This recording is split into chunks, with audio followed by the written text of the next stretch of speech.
Sasa nichukue nafasi hii ya kipekee nimwalike one of the living 7 bearded sisters, James Agri Orengo. Karibu sana Jim.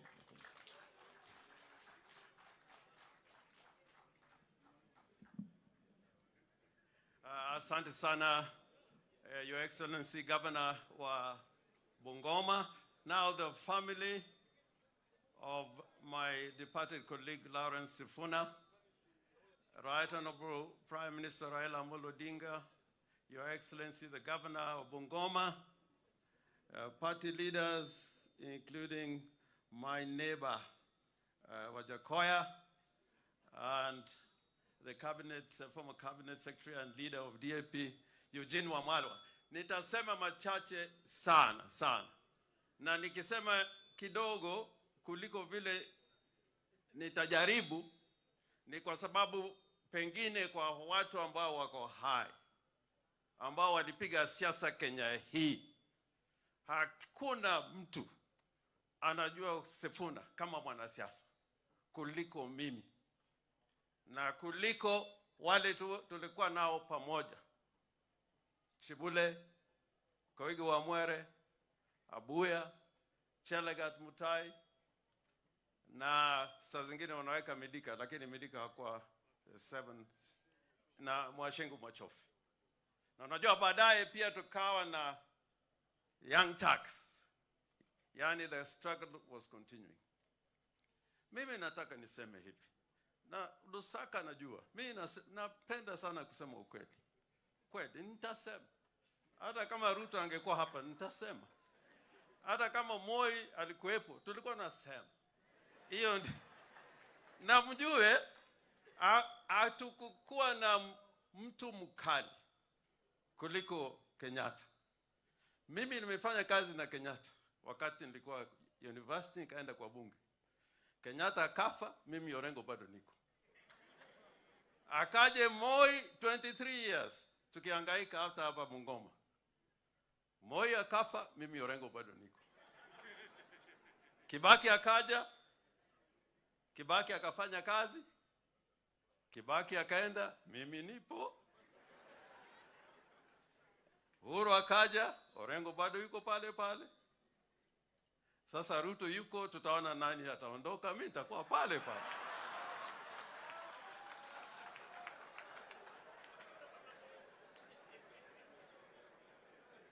Na nasema hii, kulikuwa wakati mwingine nilikuwa kwa Nyang'nyong'o, kulikuwa mama bwana alikufa, tuko kwa mazishi. Watu wakaanza kuongea, naongea vile huyo jamaa alikuwa mtu mzuri, amefanya hii, hata mtu ambaye hakuwa hajamuona maisha anakuja nasimama. Sisi tunatoka usijui Kajulu, huyo mtu ni mzuri. Wacha mjane mwenyewe asimame. Anasema hao umeongea hapa, sijui anajua huyo bwana yangu. Huyo bwana yangu wacha alale, mimi najua. Kwa sababu chochote inafanyika hapa Nyalenda, ikiwa kuna wizi, polisi wanakuja hapa. Unajua waombelezaji walitaka kumpiga yuo mama. Wakataka kumpiga. Lakini wengine wakasema yeye ndiye anamjua bwana yake. Wacha aseme. Sasa wacha mimi niseme mambo ya Sifuna. Hawa wanaongea hawajui Sifuna. Hawajui Sifuna. Hawa. Na haswa kitu muhimu ujue kwa Sifuna. He was coming from the greatest tradition of members of parliament from Western Kenya. I think we should remember that. He was coming from the greatest, if you want the greatest tradition of the best members of parliament, they came from Western Kenya.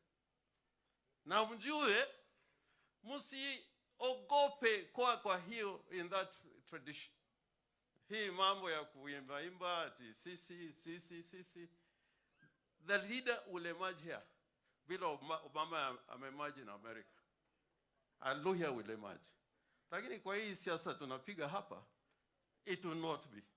Who is greater than Masindi? Who is greater than Wamalwa? Hakuna. Hawa ni mdomo tupu. Mdomo tupu. Nakwambia, mdomo tupu. wakati Jem Kariuki, when he was murdered, and there was a select committee of the National Assembly to find out what caused the death of Jem Kariuki. There was a lawyer in that team, anaitwa Bwana Peter Kibisu, one of the most brilliant trade unionists and parliamentarian. And then there was Martin Shikuku, wale wawili. Wakati wa kupiga kura, they said, we must be told who killed Jem Kariuki. Who killed Jem Kariuki? And then when the matter went to the National Assembly, Masinde Muliro, who was a minister for cooperatives, he said, we did not fight for independence. We did not fight for independence to murder each other. And Masinde was sacked from cabinet. Kibisu was sacked from cabinet. And they went out now to go out to struggle out there. The best of the speakers in the history of Kenya has come here from Luhyaland. Marende, who is not a yes man. I don't think in the near future we are going to get any better speaker than Marende. Wakati mwingine nilikuwa na karibu nipigwe na Uhuru Kenyatta siku moja nikiambia kwa mazishi ingine ya Matiba, nilikuwa nasema ati from all the politicians ambao wako hapa, I think it's only Matiba who will go to heaven. Niseme hivi, huyu mtu anaitwa Lawrence Sifuna. If you look at the annals of Parliament of the Republic of Kenya, him and Shikuku, there were two things they used to do. Lawrence asking questions every day. Second, motions. And they were there all the time. Shikuku was the king of standing orders. So this man was a good parliamentarian. He was a good parliamentarian. And stood for the truth. Stood for the truth. Like now, tumesema ya kwamba dialogue imekuja na mwongozo ambao ni nzuri. But if you really believe in that dialogue, the easiest route is to amend the Finance Act. Mara moja. But I think a lot of people are here who are speaking. When that thing comes to Parliament, they will not vote for it. Kwa hivyo, mimi nataka niseme, he was a practical politician. Na kuna ingine ambayo nataka niseme kwa sababu Wamnyinyi iko hapa. He used to tell us when you want to go to work in the morning, kula sawa. Ano mjana najua, nyumba yako nilikuwa nakuja. Tunakula umrere, mayai, nyama, kila kitu unakula asubuhi kwa sababu hujui kitu gani itafanyika. Na anasema hata kama unaweza kugonga pelele kidogo, gonga tu. Kwa sababu hujui. And I learned that lesson because many times when I was arrested, sometimes you'll be kept in the cells for 2 weeks, 3 weeks, and so on and so forth. But an incident that I can never forget, because Wamunyinyi was a good footballer, and I was a good footballer, Baba was a good footballer. We went to Tanzania to play football in Dodoma. And the back line, ilikuwa ni Wamunyinyi na Lawrence Sifuna. Na Wamunyinyi ndio nyumba yake tulikuwa nakwenda huko asubuhi. Alikuwa tunakula mboga na kila kitu asubuhi. Na Wamunyinyi akasema leo tukienda kucheza mpira Dodoma, and we are on the back line, you try your best, but Wamunyinyi na mimi, the ball can pass, but not the striker from the other team. Ukipita utaona magumu sana. Mundu kwa mundu. And we won the match. So let me conclude this, because some people are normally worried when people are talking in such an audience. They begin to think, we came to see this and that. But I think, let us build one Kenyan republic, one nation. And a republic is not a country where you tell people, where heshimu serikali. There's nothing like that in a republic. In a republic. In a republic. Unajua zamani ndio walikuwa nasema tunaona crown. Heshimu crown. In a republic, the government should respect the people first. Respect the people first. So when people go hungry, you tend to them.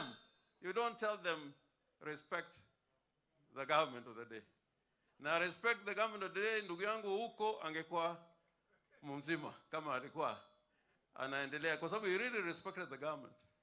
Lakini akaenda. Na mimi ndio kafanya kesi hiyo. I tell you, you young politicians, I'm telling you the best of advice. And I'm telling, even Masinde Captain knows there. If you're a politician, try and calculate a brand of integrity and leadership and speaking for the truth. If in America now, there's something called Bidenomics. Na nakumbusha nasikia vile umesema. You know, Biden is trying to tell Americans that, you know, life is better. But Americans are not feeling it. Hata useme tumejenga, tuko na 100,000 CPH. The question is, are people feeling better today compared to last year? Ama ni mudomo kutoka asubuhi. So I plead with you, let's build one country, let's go one direction, but the truth will always remain the truth. And that's why I respect the man we are sending off today. And my friend Anyang, I am a lawyer and a gentleman. Thank you, thank you. Aya, wewe sikali la kakewe. Sasa mimi pia nataka kulia.